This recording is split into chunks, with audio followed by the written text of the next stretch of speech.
You probably can't tell from the camera, but you can literally feel the slope here. So I'll show you why we're having that slope. Gotta love Oklahoma basements. This whole wall is basically just completely cracked out. Andrew, I think this is not OSHA regulated.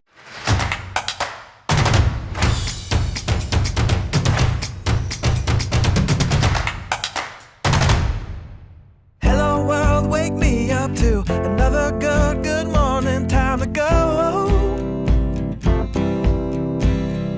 Got that smile upon my face, 'cause there's excitement in the chase, this I know. Andrew Cross here with Andrew Buys Homes, and we've got Brighton. Hey guys, I'm Brighton with Stout Lending, an investor-friendly mortgage brokerage based out of Oklahoma City, and we're here just looking at some projects that Andrew's working on and that we're working on financing for him. So yep, come on over. Over here has been some of our biggest problems. We're gonna basically have to put in, I think there's 8, 9 piers in this place that needs to be done. This whole thing moves. So we're gonna probably have to rebuild this entire corner. I'm waiting for the pier guys to get over here, but everybody's way behind right now, so I'm not gonna be able to come out till the end of the month. So that's why I'm also like, let's just go ahead and get this thing listed, get some stuff moving. We can always buy another house. I know how to do it. The whole front of this place here was covered in vines. I love these vines because they cause so much damage to a house. When I see one of those houses that's covered in vines like that, I'm like, I know the roof is about to be leaking or it's already leaking. It's almost like a driving for dollars thing for me. Just look for vines that are covering the roof. If you have a house with vines on it, get rid of them. It just tears up everything. It's the worst thing. I know it's pretty, I know it's nice, but unless you have a full-time gardener, get rid of it. It's just gonna tear up your house. Got more structural damage here. They're gonna come in here. There's actually a tie they can do, so they drill holes in the brick, and they'll put an anchor in this and anchor this back to the wall. So we don't have to tear that whole thing apart. If you look over here, this is holding up the whole corner of the house, and it's got a nice little sway to it. So we're probably gonna have to rebuild this. So still waiting on the structure engineer said we have to fix it. Still waiting on the mason to come back and tell me what we're gonna need to do there. Don't know, because this is a historical neighborhood. I'm not sure what I'm gonna have to do to get this garage door replaced. I'm hoping I don't have to go before the board and go get approval and all that, because that could take another 3 to 4 weeks just to get approval. AC unit needs to be replaced. That's another $6 grand. Trees on the roof. So the back of this garage is in pretty rough shape too. It needs, I think, 3 piers over here. Koi pond? Koi pond. Yep, I think that was a koi pond at one point in time. You got a homemade jacuzzi back here. Homemade jacuzzi, homemade mosquito trap is what we got. Mm-hmm. I hate to get another dumpster here, but they already filled it up. So yeah. Bree's gonna be like, told you so.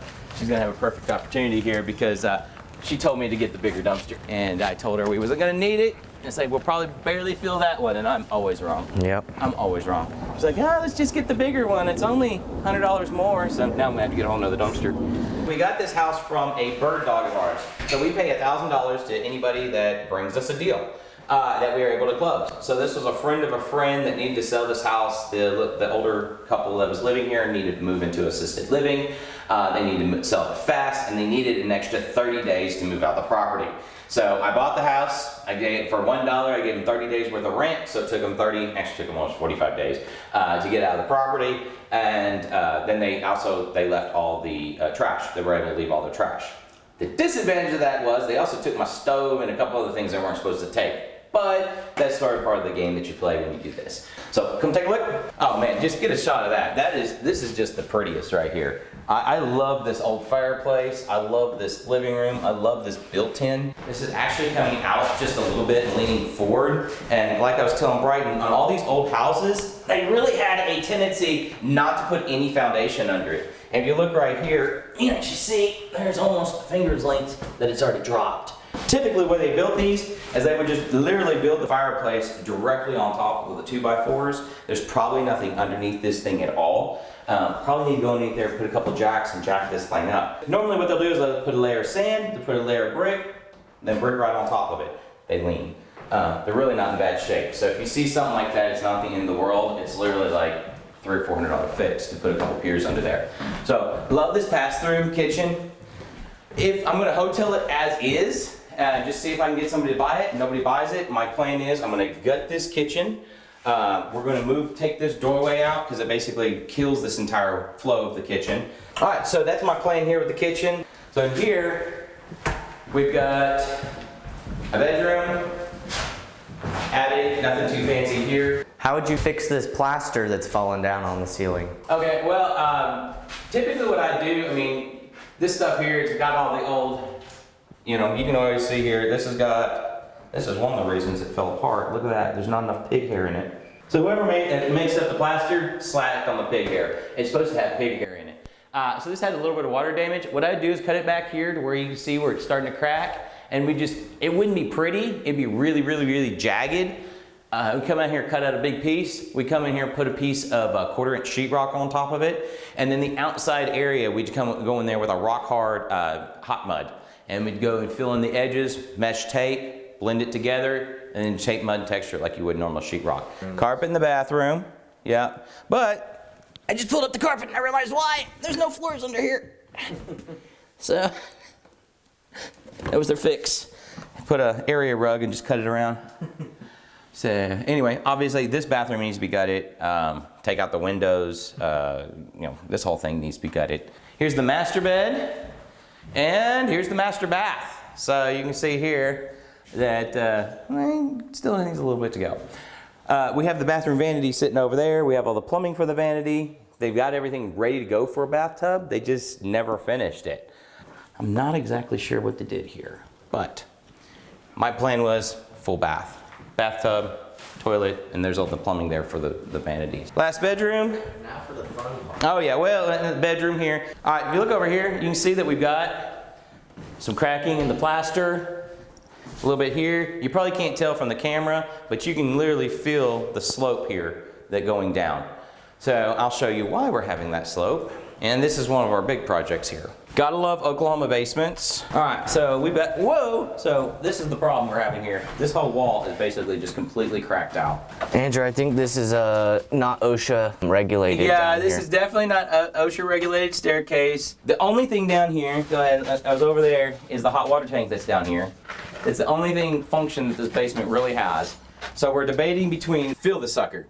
Just completely fill this thing full of sand, done, problem solved. The other option is to put up 4 buttresses across here, but he didn't really like that as much as building a brand new retaining wall. So coming in here, putting a whole new stem wall here all the way up. I just got a quote for $5 grand. To me, it sounds ridiculous. So I think I can get a load of sand for like $600 to fill this thing, and then I just have the labor to get it down here. The other thing is how am I going to get the sand down here? I've either got to wheel it through the entire house to get it down here. There's a window right there. There's a window right there, but I mean, I was trying to find like a treadmill, you know, something like that. Yeah. I was like, if I had something like that, I could literally just set it right there, and the guys could scoop sand in here and fill this thing in an hour. Yeah. So it's literally just, you fill to the top? Yeah. Well, not to the top, but to right here. Yeah. That's incredible. Yep, just fill this whole thing. I've done it before. I've had a couple basements in Oklahoma that are just absolutely awful. And so the staircase here, I would take that staircase, put a floor in there, and just move the hot water tank in this. And this wouldn't become a staircase anymore. This would become a closet. So I have to move this one duct up, but this duct is high enough, and that other duct is high enough, so I'll just have to move one duct down here, and then I can fill this basement in. So that's our project. One thing is, you know, we have enough equity and we have options. So that's one of the nice things I like about single-family homes is I have lots of options. So I just don't have to rent it. I can flip it. I can owner-finance it. I can, I mean, there's 50 different options I can have to offload a property. My pawn shop or the commercial building over there, not as many options over there. I can sell it or I can rent it. That's about all I can do with it. And my tenants are much smaller. I don't have as many tenants. Whereas this one here, if I needed to, I could drop the price to break even at $1,100 and I can rent this place out tomorrow. Whereas with that other unit, I've dropped the price twice, 3 times, and I still haven't found a tenant yet. So that's the pros and cons of it. Then the pros of this versus like the multifamily, the 11 unit, I cannot sell that to anybody, just a homeowner. A homeowner isn't gonna buy 11 units. I'm gonna have to sell it to another guy like Brighton over here, and Brighton likes great deals, you know, and he's gonna make sure it cash flows and all that other stuff. And whereas a homeowner, they need to, it needs to be within their budget, but they'll buy just about, as long as it's down, I always say if it's down the street from somebody's mom's house, they're gonna buy the house. So as long as it's close to mom, close to work, close to whatever, it doesn't matter what neighborhood it is, somebody's gonna rent it, somebody's gonna buy it. Anyway, that's the pros and cons of it. I like single family homes. They're my favorite so far.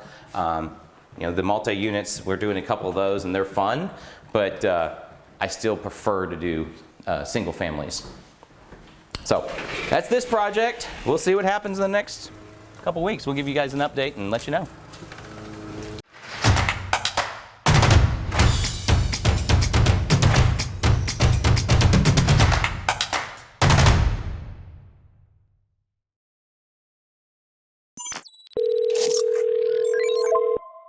All right, so we debated back and forth what to do with this property. I really wanted to keep it, but one of the things I always joke about is we do a Chase check. I check my Chase account, and my Chase account is very, very low, so we decided to sell this one. And we have quite a few projects going right now. So I just wanted to get this one off our plate, to get one of them off our plate, and this was the easiest decision. So we put it back on the market. We listed it.